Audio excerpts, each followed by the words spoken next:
Pour planifier un voyage magique au Walt Disney World Resort, vous écoutez Destination WDW.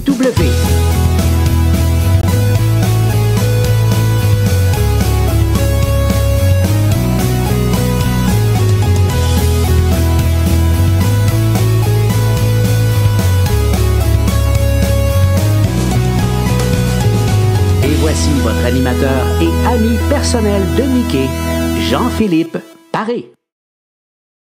Bienvenue à Destination WDW. Un gros merci pour le téléchargement. Pour les gens qui nous écoutent en audio, vous allez retrouver nos épisodes sur Apple Podcast, également sur notre site web en téléchargement et en écoute, et nos versions vidéo sur notre chaîne YouTube et sur notre page Facebook. Je vous invite bien sûr à vous abonner aux deux endroits. Hey, aujourd'hui, super content, super énervé. Une nouvelle série avec mon ami Michel que je m'en vais rejoindre immédiatement. Salut Michel, comment ça va? Hey, salut Jean-Philippe et salut tout le monde. Très content de vous retrouver. C'est vraiment là un plaisir très palpitant et excitant pour moi de revenir en ondes aujourd'hui.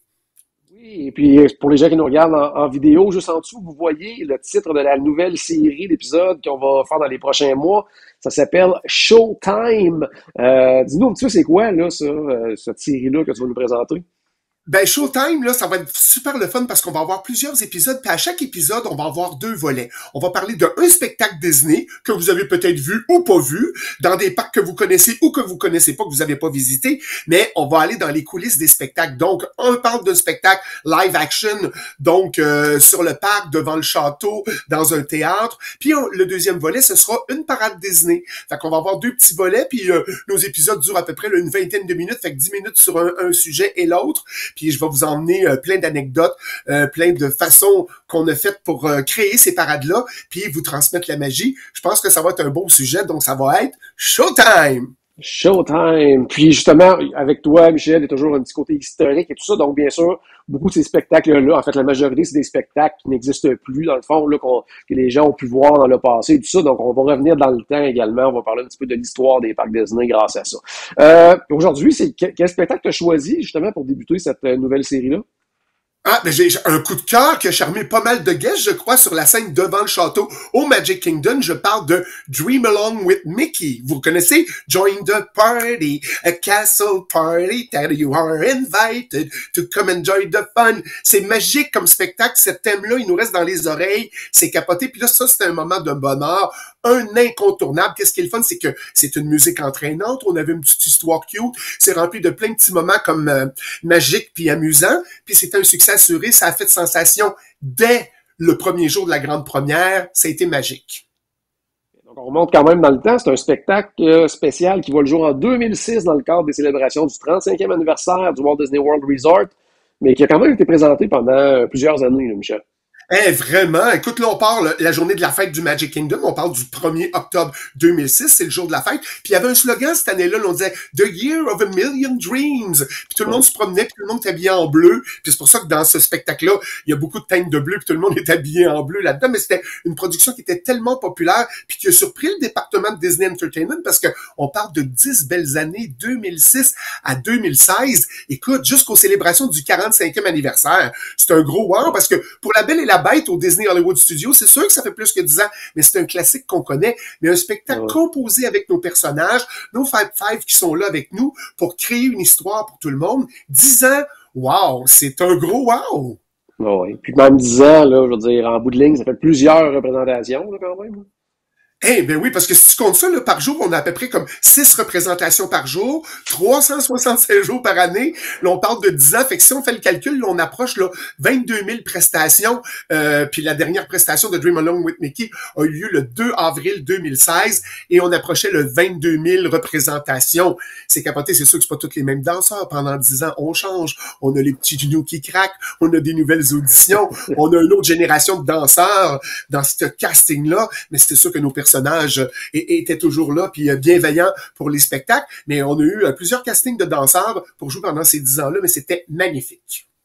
Puis, ben, justement, pour avoir un tel succès là, sur 10 ans, ben, comment on arrive à la version finale pour réussir à charmer là, tous les guests, tous les spectateurs, tout ça, puis d'où vient l'idée à la base? Là?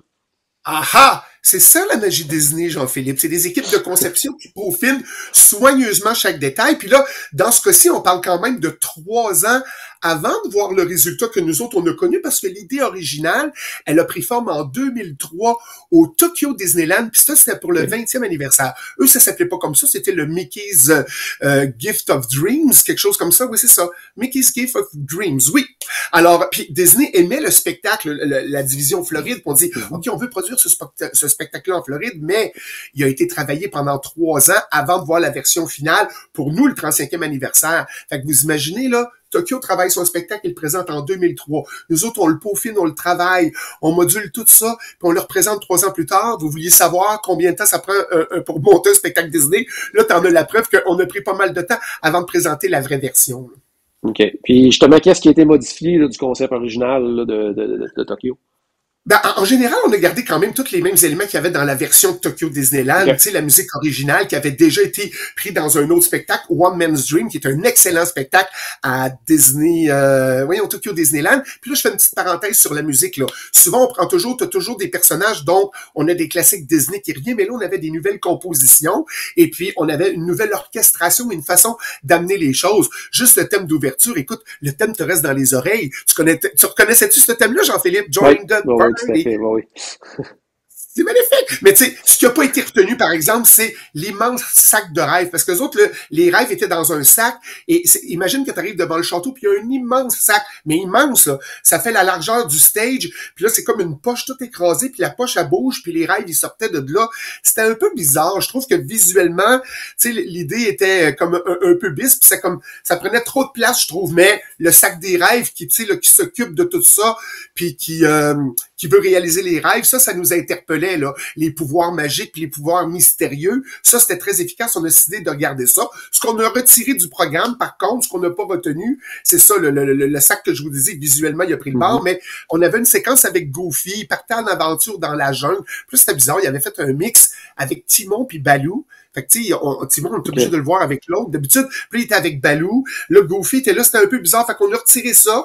Mais, on a gardé quand même la séquence de Minnie avec les princesses. Ça nous charmait beaucoup. On a dit, on va garder ça va séduire tout le monde. Puis la façon d'intégrer les vilains Disney puis maléfiques qui arrivent dans le spectacle, ça, on a présenté ça d'une façon un petit peu plus différente.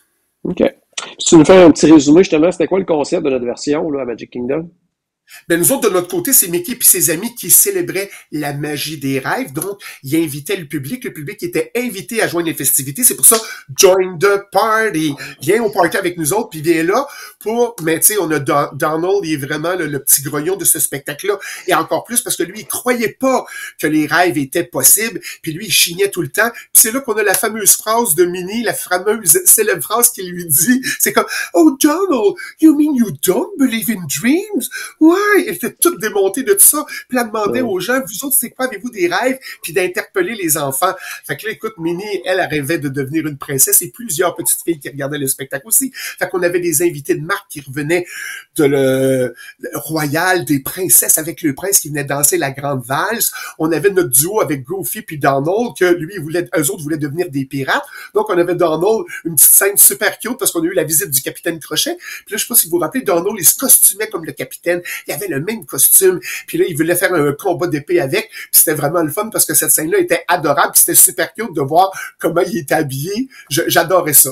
Mais vraiment, là, ça rejoignait tout le monde. C'est ça que je voulais dire parce que vu qu'on a la famille était interpellée au complet parce qu'on a la partie filles, donc toutes les petites filles, les princesses, le bal et tout ça. Puis de l'autre côté, on avait tous les petits gars qui avaient la testostérone puis les pirates qui arrivaient. Fait qu'on avait ce côté grognon-là puis ces deux côtés qui étaient là, qui faisaient un mix parfait. Ça, c'était vraiment génial pour que tout le monde puisse avoir tiré le compte puis dire, waouh, tout le monde était content et satisfait. Ça rejoignait tout le monde.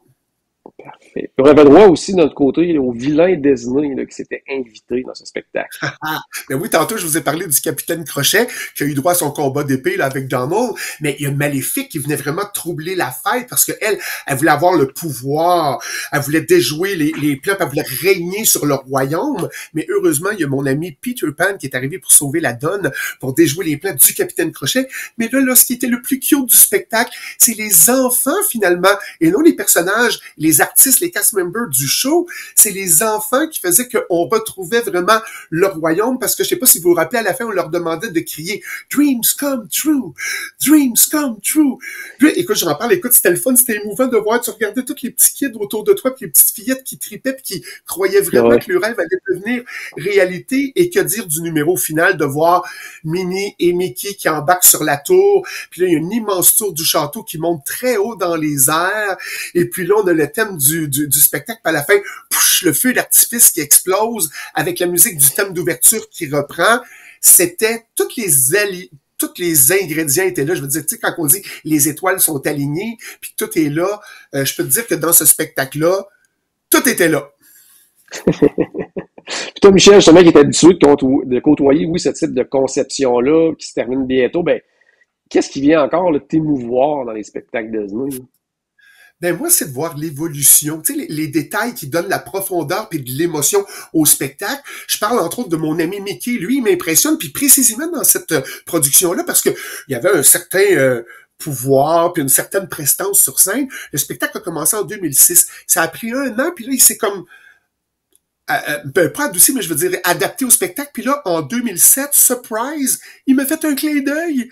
Et là, Donald et tous les personnages, et Mickey s'est mis à faire des clins d'œil, puis à cligner des yeux, bouger un petit peu son nez, agrandir ses sourires et tout ça. Puis c'était comme, oh mon Dieu Seigneur, puis tout était exagéré. Puis là, c'est ça, là, je pense qu'avant, il gardait ses émotions en même temps. Il est réservé, hein, peut-être un peu figé. Puis là, c'est comme là, j'ai l'impression qu'il partage ses émotions avec nous autres. Puis là, le public aussi, c'est comme, mon Dieu, mais qui il est pas comme d'habitude. Les personnages sont là. Puis là, il y a un transfert d'émotions. Écoute, il est craquant. Je l'aime, c'est ça. Mais pour répondre à ta question, c'est ça. Ça me donne le goût d'être ému encore. Puis de voir tout ça. Tu sais, quand je vous parle que la magie tourbillonne autour de vous, dans ce spectacle-là, là, la magie, elle tourbillonnait autour de toute la foule qui était devant, qui était dans le hub, qui regardait le spectacle. Puis là, c'est ça parce qu'on parle il y a un contenant. Le contenant, c'est les costumes, les décors, ouais, les feux d'artifice. Mais quand on ouvre le contenant, il faut qu'à l'intérieur, il y ait du contenu. Puis dans ce spectacle-là, il y en avait du contenu. Puis c'est ça qu'on s'est assuré de mettre en place. Puis là, la magie opérait. Et là, on peut dire oui. Là, la magie, elle a tourbillonné autour de tout le monde qui avait là. Puis tout le monde est parti content et heureux et en chantant « Join the party, the castle party ». C'était vraiment trippant. Alors moi, j'ai adoré ça. Je sais pas, toi, Jean-Philippe, tu as aimé ce spectacle-là? Oui, c'est un très bon spectacle, sincèrement. Puis comme tu le disais, il a duré tellement longtemps que beaucoup de gens l'ont vu. Puis c'est la preuve qu'un spectacle fonctionne là, quand il reste longtemps comme ça, parce que Disney, ils n'ont pas l'habitude justement de laisser un spectacle qui ne fonctionne pas. Surtout que c'est le spectacle devant le château et tout ça, c'est quelque chose qui est vu par beaucoup de gens, qui est comme un incontournable vraiment là, pour les gens qui vont faire un tour du côté de Disney. Donc oui, j'aimais beaucoup ce spectacle-là.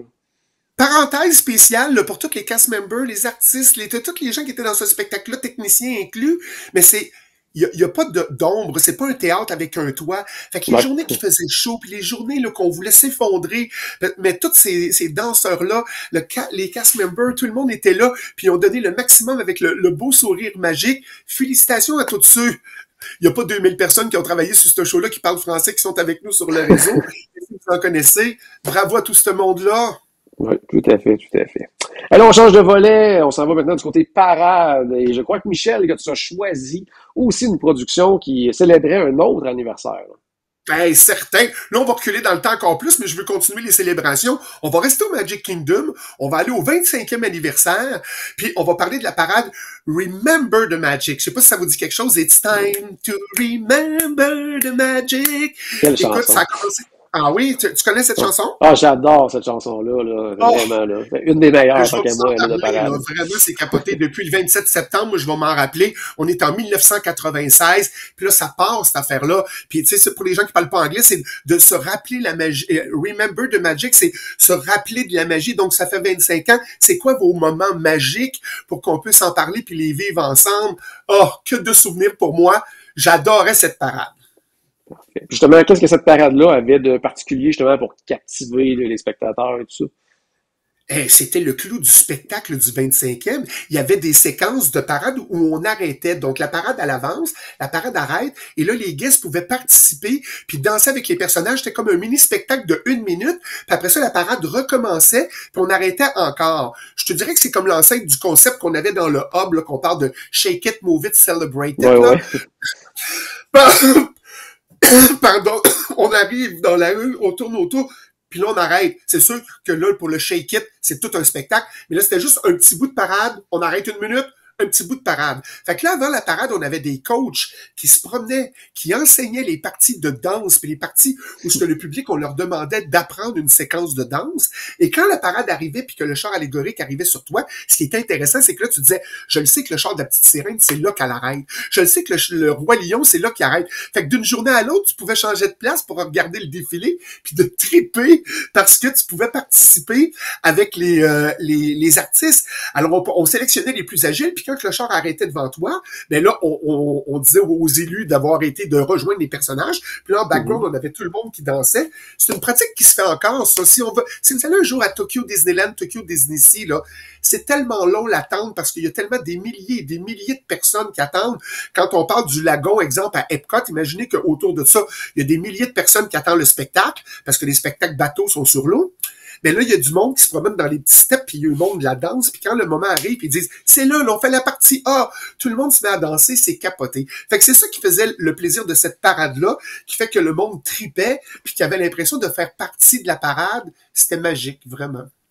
Selon justement les commentaires sur les festivités du 25e anniversaire, ben, cette parade-là reste de loin le point marquant là, dans les parcs. Est-ce que c'est aussi ton avis?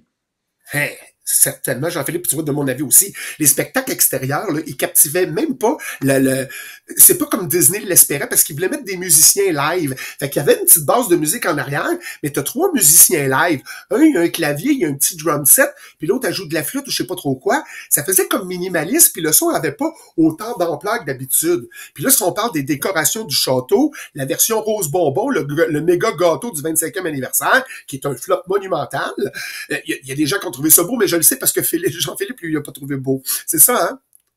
Pas du tout, même.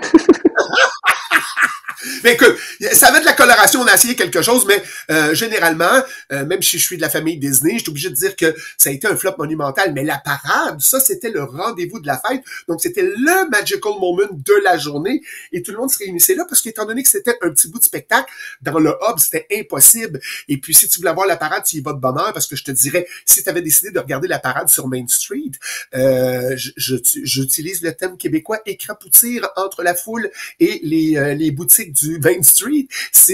La sécurité était pas la même à l'époque, puis les gens se ruaient pour voir tout ça, tu sais. Fait que, tu sais, mais les gens aimaient ça à cause du partage des artistes, les cast members avec les guests. C'était que du bonheur. On avait juste 6 units dans la parade parce que ça bougeait du bout de cou. On avait le Castle Float au début. C'était comme une imitation de château. Vous l'avez sûrement vu dans d'autres défilés. C'est plein de marches avec des colonnes de verre et il y a plein de princesses dessus. Après ça, on arrivait avec la petite sirène. Il y avait le unit de La Belle et la Bête. On avait le unit de Aladdin, celui de Lion King, puis après ça, on complétait avec le Final Garden. Donc, les guests, après, vu que ça arrêtait, le monde s'attroupait à la fin. Puis, tu sais, vous savez qu'il y a des gens qui suivent toujours la parade à la fin. Et comme il y avait une foule qui avait appris des chorégraphies, donc, vu qu'on était dans la rue puis qu'ils entendaient la musique, tout le monde dans la rue dansait les chorégraphies qu'ils avaient appris avant la parade. Fait qu'écoute, c'était magistral, c'était super le fun, mais c'était un beau moment. Puis, vraiment un beau 25e anniversaire, mais pas pour le château. Et t'as dit aussi tantôt en chantant le thème musical, là, que de souvenirs, mais justement, qu'est-ce que ça évoque là, dans ton parcours Disney? Mais moi, c'est l'époque de mes auditions à moi. Là, on est en 1996, 95 avant, puis tout ça. Puis moi, c'est danseur chez Disney. Puis là, les chorégraphes utilisaient souvent ce thème-là pour les auditions. Et moi qui capotais sur cette musique-là, écoute, j'aimais tellement ce thème-là. Quand t'arrives dans l'audition, tu fais « C'est pas vrai ». Là, il fait jouer la séquence, tu dis « Hey, on va faire les steps là-dessus. Notre audition, va être sur cette musique-là. » Je flottais, Jean-Philippe. Écoute, j'avais mon petit numéro 225 ici. Là, je passe mon audition pour Disney. Puis écoute, j'avais la boîte magique ouverte. Mon lip-sync était impeccable parce que je connaissais les paroles puis je savais où je m'en allais. Puis tu sais, j'avais de l'assurance. La musique me donnait de l'assurance. Ça m'a permis de passer, de franchir des barrières puis de vivre des belles affaires chez Disney. Mais tu sais, là, quand t'as 25 years of Disney magic, zippity-doo-dah, zippity-day, it's time to remember the magic. Écoute, je pleurais. Écoute, c'est une belle époque pour moi. Puis c'est aussi des belles rencontres chez Disney. J'étais encore dans ma jeunesse, la saison de l'amour, que du bonheur. Écoute, mais c'est ça, 1995, 96, toutes ces années-là, là, c'est comme, oh mon Dieu, c'était magnifique. Fait que merci pour cette musique et merci pour ces moments magiques. J'ai adoré ça. Puis, ben, après les festivités du 25e, qui ont duré, quoi, 2 ans à peu près, là, Disney a décidé de garder la parade en action parce qu'elle était super aimée et tout ça. Mais est-ce qu'elle est restée intacte ou elle a changé un peu? Ben, il y a eu quelques modifications, mais tu sais, la parade est restée quand même, tu sais, écoute, une parade active, 4 ans, c'est capoté, parce que là, on fait 96, 97, puis là, après les fêtes, 4 ans plus tard, 98, 99, 2000, 2001, on lui a donné un autre titre, par exemple, c'était Disney's Magical Moments Parade, mais c'était quand même, justement, vu que tout le monde disait, hey, c'est mon Magical Moment à moi aujourd'hui, puis on fêtait ça ensemble, fait qu'il n'y a pas eu beaucoup de modifications, puis quand on est arrivé en 2001, on a dit, on est obligé, là, on va changer, parce que c'était, si vous vous rappelez, tous les parcs célébraient le 100e anniversaire de la naissance de l'oncle Walt. Donc, on arrivait en 2001, puis on préparait, ça faisait longtemps, la parade du Share a Dream Come True Parade. Des noms à pu finir. Écoute, c'est long. Hein? Il faut quasiment un petit book pour lire le titre. Mais c'est ça. Mais on va en parler plus tard de cette parade-là. Mais écoute, c'est une parade active. Comme je disais tantôt, Jean-Philippe, je m'excuse, j'ai pas voulu ne pas répondre à ta question, mais il y a pas... Elle n'a pas resté intacte, mais c'était des modifications avec qu'est-ce qu'il y avait là. C'est pas genre, on change de tableau, puis la petite sirène, elle prend le bord, puis c'est rendu Aladdin, là. C'était plus des modifications à l'intérieur du même tableau. Fait que c'est ainsi que prend fin notre épisode, les copains. Puis là, je veux pas que vous manquiez le 2e épisode, parce que là, on va aller dans les coulisses du spectacle Wishes, qui a été un succès au Magic Kingdom, puis la parade préférée de mon ami Jean-Philippe, Spectral Magic. Oh, wow. Alors, la magie tourbillonne autour de vous, les amis, puis merci, écoute, Jean-Philippe, de partager cette série-là avec moi, puis j'espère que tous nos copains à la maison vont aimer cette série-là, puis qu'ils vont redécouvrir ou découvrir les beaux spectacles Disney là, qu'on a eu la chance de voir, puis vous allez les vivre en notre compagnie. Showtime! Tout à fait. Puis je vous invite, si vous n'avez pas eu la chance de voir ces spectacles-là, parce que ça fait pas longtemps que vous allez à Disney ou que tout simplement vous les avez manqués dans ces années-là, c'est très facile de les retrouver aussi là, sur YouTube et tout ça. Là. Puis ça vaut la peine d'aller les voir. Justement, je pense que ça va être un beau complément à ces épisodes-là qu'on va faire ensemble. Michel, les gens vont pouvoir aller voir ça par la suite. Puis se remémorer justement là, ces beaux spectacles, ces belles parades-là là, qui font vraiment la différence Disney. Paraît-tu que j'aime ça, cette série-là, puis que j'aime ça vous parler des spectacles, c'est le fun! Excellent, un gros merci Michel, puis ben, à la maison, mais j'espère qu'on a ajouté un tout petit peu de magie dans votre journée. N'oubliez pas bien sûr que tout a commencé par une souris et on se reparle très bientôt. Salut tout le monde! Bye bye tout le monde!